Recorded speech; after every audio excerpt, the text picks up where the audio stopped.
There's a lot of Marvel movies. If you're in the top 5, you're doing. Now, this isn't one of the greatest Marvel movies to me. Whether they like it or not, they're never gonna. Or is that Marvel and Disney, they are doing something very similar with the Fantastic Four, much like what they are doing right now with Ironheart, what they did with Snow White, as well as what they did with the Acolyte series back in June of 2024.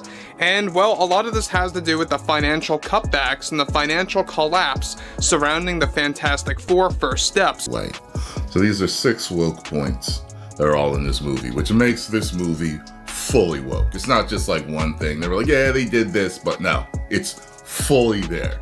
5th, and ahead of its release date, they've been actually going into a lot of problems between both Marvel Studios and the Walt Disney Company, between the test screenings labeled as lackluster, and the reshoots labeled as problematic. There's been a lot of pushback going against this film as well.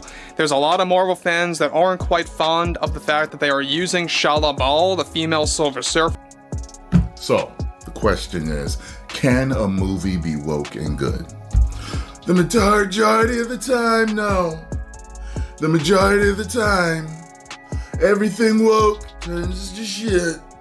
So, we'll see. And shoehorning it into the press tour for Fantastic Four. However, with the Walt Disney Company and Marvel Studios still struggling over the Fantastic Four test screening failures, along with the problematic reshoots, Pedro is only making matters worse the more times he fires back at the critics and fans. A lot of pushback going against this film as well. There's a lot of Marvel fans that aren't quite fond of the fact that they are using Shala Bal, the female Silver Surfer played by Julia Garner, well above the character of Norrin Radd. And that's just one thing. We also know that Pedro Pascal and his politics are not helping, and it's only getting worse from this point. With Pedro Pascal making some of the worst decisions during the press tour for Fantastic Four, one major development going on now involves how he yet again attacked fans and said some of the most offensive things yet toward Marvel fans that is already creating a division ahead of the release on July 25th. Pedro delivered the following that are just really beginning to actually have a lot of Marvel fatigue and Pedro Pascal fatigue. That is very much real. And like I said earlier, his politics, his overall view on activism, it is not helping at all in the least when it comes down to Marvel and Disney. And the fact that Marvel and Disney allows him to go on that train wreck of viewing, of course, or spewing his politics into the public eye, it goes to show you that they really don't care at all. However, with the Walt Disney Company and Marvel Studios still struggling over the Fantastic Four test screening failures, along with the problematic reshoots, Pedro is only making matters worse the more times he fires back at the critics and fans. Now, Pedro recently delivered the following in a very defensive way that made things worse. I would definitely say that I'm a proud male feminist, activist, and one that defends LGBTQ rights, and most certainly diversity, equity, and inclusion. And you know, like all of those important things that belong to stay in this industry. Here's what nobody expected. Marvel's big comeback movie just turned into one of its most controversial disasters, and Pedro Pascal, he's getting hit from every side. Now, if you've been following our videos, we've already broken down how Fantastic Four stumbled out of the gate. But today's update? It's next level. Not only did Superman Legacy double its global earnings, but Pedro Pascal is now accused of rewriting scenes, allegedly clashing with his co-stars, and there's even talk that Marvel execs are reevaluating his multi-film deal behind the scenes. Meanwhile, fans are calling it the worst casting since Morbius. There's a full-blown hashtag storm, TikToks racking up millions of views dragging Pedro's take on Reed Richards, and rumors are flying that Marvel may be shifting future storylines away from him altogether. This wasn't just a movie underperforming. This is Pedro Pascal's career taking a direct hit, live in front of the internet, and Marvel's silence, that's only making it worse. So how did we even get here? Because Fantastic Four. First Steps wasn't just some mid-tier Marvel release, it was supposed to be the film that brought Marvel Studios back to dominance after years of creative misfires. And casting Pedro Pascal as Reed Richards, that was their flex. It was Marvel saying, look, we've got one of the hottest actors on the planet. This is going to work. From the moment the cast was revealed, Pedro as Reed, Vanessa Kirby as Sue Storm, Eben Moss-Bachrach as Ben Grimm, and Joseph Quinn as Johnny Storm, expectations shot through the roof. Marvel rolled out aggressive marketing. Promo posters, teaser interviews, Comic-Con exclusives. Every move screamed confidence. But fans weren't all on board, not even close. The Fantastic Four are going to be a massive fixture for the next several upcoming years in the Marvel Cinematic Universe. Reed Richards specifically, supposedly, is going to be a huge part of what Marvel does going forward. And of course, he's played by Pedro Pascal. We've seen Marvel go all in when it comes to the marketing for this, for everything. And I don't know about you, but I'm sick and tired of seeing Pedro Pascal anywhere. The moment Pascal's name was dropped, online debates exploded. Some called it inspired casting. Others, not so much. The backlash was immediate and loud. Too old for Reed? Too intense. Doesn't match the comics. Reddit threads lit up with concerns. Fan edits compared him to past versions like John Krasinski and Eoin Gruffudd, and people were already questioning Marvel's direction months before the trailer even hit. Marvel didn't flinch. They doubled down. Posters, trailers, magazine covers, all Pedro. The message was clear. He was the face of the new MCU. But there was just one problem. While Marvel was betting big on Pascal, DC was quietly preparing their checkmate. Marvel thought they had time. When they announced the release schedule for Fantastic Four, they likely assumed there'd be breathing room, space to dominate the conversation. But DC had other plans. Just 2 weeks before Fantastic Four, first steps hit theaters, Superman Legacy dropped, quietly, confidently, and with absolutely no warning of what it was about to unleash. Within hours of its release, the landscape shifted. Superman wasn't just performing well, it was blowing up. Packed screenings, standing ovations. Social media exploded with reactions like, DC's finally back, best Superman since Reeves, and they actually got it right? And while all this was happening, Fantastic Four hadn't even opened yet, and the buzz already started dying. By the time Fantastic Four made it to its first weekend, Superman had already crossed $300 million globally. Within 2 weeks, it was pushing past $700 million worldwide. Meanwhile, Marvel's film, which launched with decent numbers, started tanking fast. A brutal 60% drop in its second week, and a sluggish climb toward $350 million total, barely half of what Superman pulled in. But it wasn't just numbers, it was optics. DC's film was being celebrated for its clean tone, emotional weight, and smart casting. This is on the cover of Vanity Fair. Everyone wants a piece of Pedro. Weird like this, by the way. This is for Vanity Fair. You got women's hands on him. You got big black man hands on him here. What the? Is that's not an AI thing? That's real? This is from Vanity Fair. This is real. But The freak, no. that's gay. Sorry. Am I allowed to say that? Critics praised the new Superman actor as fresh, grounded, and exactly what fans needed. Fantastic Four, by contrast, was being called out for its awkward pacing, flat chemistry, and worst of all, its lead performance. This wasn't just a box office loss. This was a total perception collapse, and fans started pointing fingers fast. Now let's talk about the elephant in the theater, Pedro Pascal's performance. From the moment early reviews started trickling in, something became clear. Fans weren't vibing with this version of Reed Richards. The reactions, not mixed, just confused. Pascal, known for commanding emotional roles like The Mandalorian and The Last of Us, brought that same dramatic weight to Fantastic Four. And for a character like Reed, typically known for calm curiosity, genius-level optimism, and emotional restraint, it just didn't land. Fans said it felt like watching Succession with superpowers. One line in particular became internet infamy. I lead, you follow. That clip alone triggered thousands of memes. Some compared him to a corporate villain, others remixed it into viral TikToks mocking how off the tone felt. One tweet with over 200,000 likes read, Pedro Pascal is playing Reed Richards like he's running a hedge fund. Viewers weren't just disappointed, they were baffled. Where's the warmth? One Redditor posted. Where's the guy who's supposed to bring this dysfunctional team together? Instead, Pedro's Reed came off cold, dominant, detached. And when early test screening leaks started hitting the internet, that perception only got worse. People said it felt like Pedro wasn't playing Mr. Fantastic. He was playing Pedro Pascal, wearing a lab coat. Marvel fans started to ask a question that hadn't come up in years. Did Marvel cast the wrong guy? Here's where things really started unraveling, off camera. Because while Pedro Pascal's performance was already getting roasted online, new whispers began surfacing from inside the production itself. And what they revealed? A set that was anything but united. Multiple insider reports claim that Pedro was clashing with the director over tone, pacing, even entire scenes. One source flat out said Pedro tried to reconstruct Reed Richards into something darker, more commanding than what the script originally had in mind.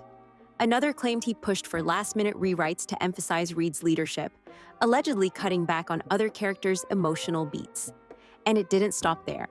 A now-deleted tweet from a crew member described a tense working environment. Fantastic Four flops. It wasn't good. Hypothetically, how does Marvel move on from that? I know Spider-Man is now coming out before Avengers Doomsday, and people are saying that that's going to be kind of like their safety net, but I really don't think that's going to work.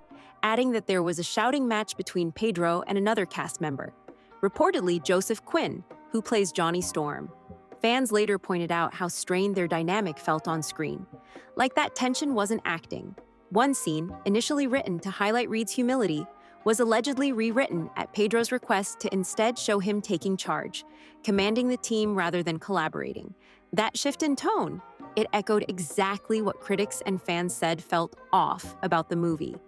Even Marvel insiders started getting nervous. A leaked memo, never confirmed but widely circulated, reportedly expressed concern that lead talent is compromising the creative direction. No names were attached, but fans didn't need them. They connected the dots, and they didn't like what they saw. Suddenly, it wasn't just that the performance missed the mark. It started looking like a power play gone wrong. As the criticism piled up and the behind-the-scenes rumors spread, Pedro Pascal did something nobody expected. He vanished. First, it was subtle. A canceled press junket here, a missed interview there. Marvel's PR team said it was due to schedule conflicts, but fans weren't buying it. Not when the Fantastic Four premiere was supposed to be his victory lap. Instead, Pedro was nowhere to be found. Then TMZ dropped a blurry video that turned up the volume on everything. The clip showed Pedro leaving a post-screening dinner in LA, head down, flanked by assistants, clearly shaken. When a fan shouted a question about Superman legacy, Pedro paused, muttered, "I don't want to talk about that," and walked away. It didn't take long for the clip to go viral. Suddenly, the face of Marvel's next phase was looking more like a man in retreat. But it got even worse. A leaked audio recording, allegedly from an off-camera conversation, surfaced just days later. In it, Pedro's voice is quiet, emotional. "They didn't get it," he says. "The fans never gave me a chance." His voice cracks. The clip spreads like wildfire. Now the story wasn't just about a bad movie. It was about Pedro Pascal cracking under pressure. It's already known that Fantastic Four is going to be like such an important and detrimental part to the Doomsday and Secret War story. So if their introduction, for some whatever reason, doesn't land with the audience, I don't get how they can make Doomsday like, the success it needs to be. Headlines exploded. Pedro Pascal snaps after box office disaster. Pascal breaks silence in leaked audio. Is this the end of Pedro's MCU run? And all the while, Marvel remained completely silent. No statement, no damage control, nothing. Pedro's fans, once fiercely loyal, started to pull back.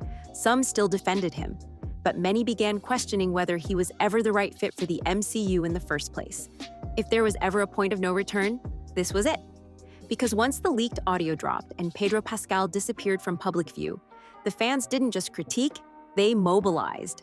Across TikTok, Twitter, Reddit, you name it, clips from Fantastic Four started circulating like wildfire, but they weren't praise reels. They were edits dragging Pedro's performance, mocking his delivery, and comparing him to past versions of Reed Richards.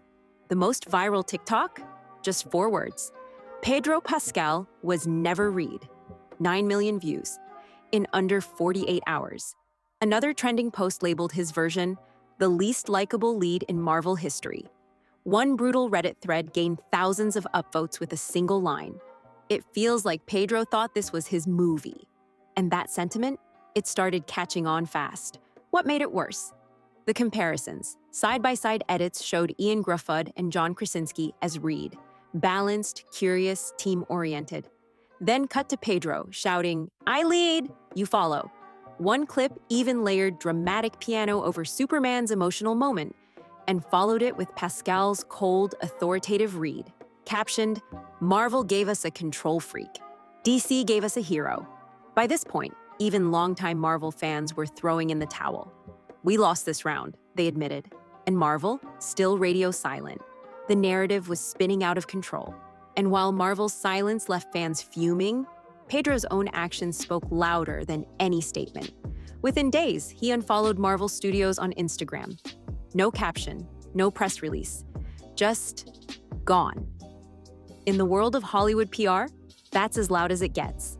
While Marvel was dealing with spiraling press, damaged reputations, and fan revolts, DC did the one thing no one expected. They kept it simple. And that simplicity, it worked like magic. By the way, I'm not trying to like prey on its downfall or anything. Like, I am genuinely super excited for the Fantastic Four. I'm just being real. Marvel has been doing flop after flop. Thunderbolts was a flop. Yes, it's like a literal fact. So in my opinion, it is reasonable to be concerned that this movie might not be good, or, you know, just might not perform well. And if that happens, like, what's next? We'd like to welcome back Iron Man, Steve Rogers, Scarlett Johansson, because we can't make anything else work. Superman Legacy didn't need multiverse cameos, meta jokes, or a 12-movie roadmap. It focused on what fans had been begging for: heart, hope, and clarity. No confusing timelines, no snarky subplots. Just Superman, in full form, doing what he does best. The lead actor? A relative newcomer with zero baggage. And yet, critics praised him for being both grounded and emotionally powerful. His chemistry with the rest of the cast felt effortless. His take on the character?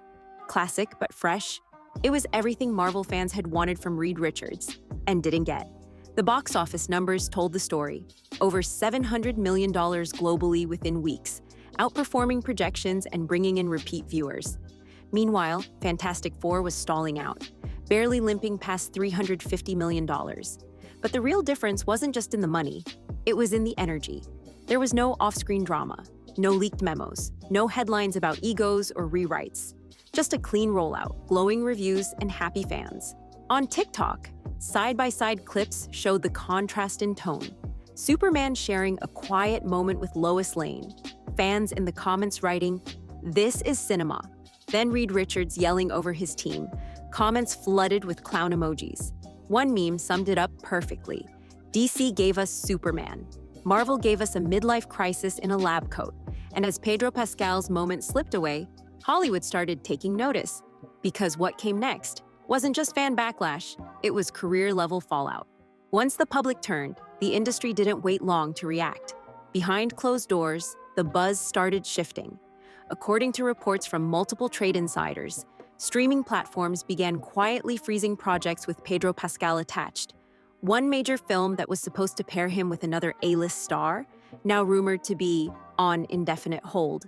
Even more telling, word spread that Marvel was reevaluating Pascal's multi-picture contract.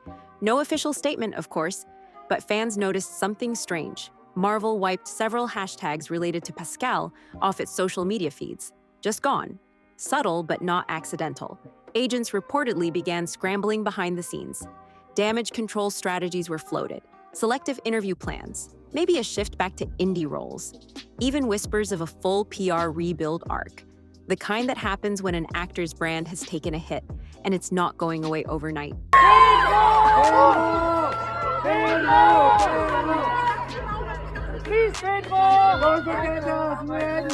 So I went to the Fantastic Four event in Berlin today. And excuse me if I look like crap, because I feel like crap. I've been on the go since 7 a.m. and I'm pissed because that shit was not a fan event. And then came the biggest sign yet. Pedro unfollowed Marvel Studios on Instagram. For fans, that was the final straw. No actor unfollows the studio that just made him the face of their next era, unless something big is broken. People started drawing comparisons. He's the James Franco of the MCU, one tweet read. Charisma on paper, chaos in practice. Harsh? Maybe. But it trended. YouTube channels that once hyped Pascal's casting were now doing exposés titled Marvel's Worst Casting Yet, and did Pedro sink Fantastic Four all by himself? The same creators who'd posted Pedro Daddy edits in 2023 were now dissecting why his ego may have cost him the biggest role of his life. This wasn't just a single flop anymore. This was momentum shifting, reputation cracking. And in an industry where perception is currency, Pedro's stock just took a massive hit. And now, the question everyone's asking is Can he bounce back? Or is this the role that ruined everything? Pedro Pascal was never supposed to be in this position. He was the internet's favorite, the guy who could do no wrong. From Game of Thrones to The Mandalorian to The Last of Us, he was on an unstoppable run. Studios chased him, fans adored him, he was charming, bankable, and bulletproof. Until now. Because Fantastic Four wasn't just another Marvel release, it was supposed to be his crowning moment, stepping into one of the most iconic roles in comic book history. Instead, it became the project that exposed everything. The casting doubts, the creative tensions, the fan backlash, and the media silence. And as Superman Legacy soared past expectations, Pedro's Reed Richards became a case study in what happens when audience trust breaks down, when performance, tone, and personality don't align with what fans are looking for. Now we're watching the fallout in real time. Projects paused, industry whispers growing louder, public support fading, and Pedro Pascal, once the face of Hollywood's future, now facing a long road to rebuild. To be clear, one movie doesn't define a career, but in an era this fast, this reactive, and this unforgiving, a single misstep can turn into a collapse. So the question isn't just what went wrong, it's, does the audience even want him to come back? Because when the fans turn, Hollywood listens.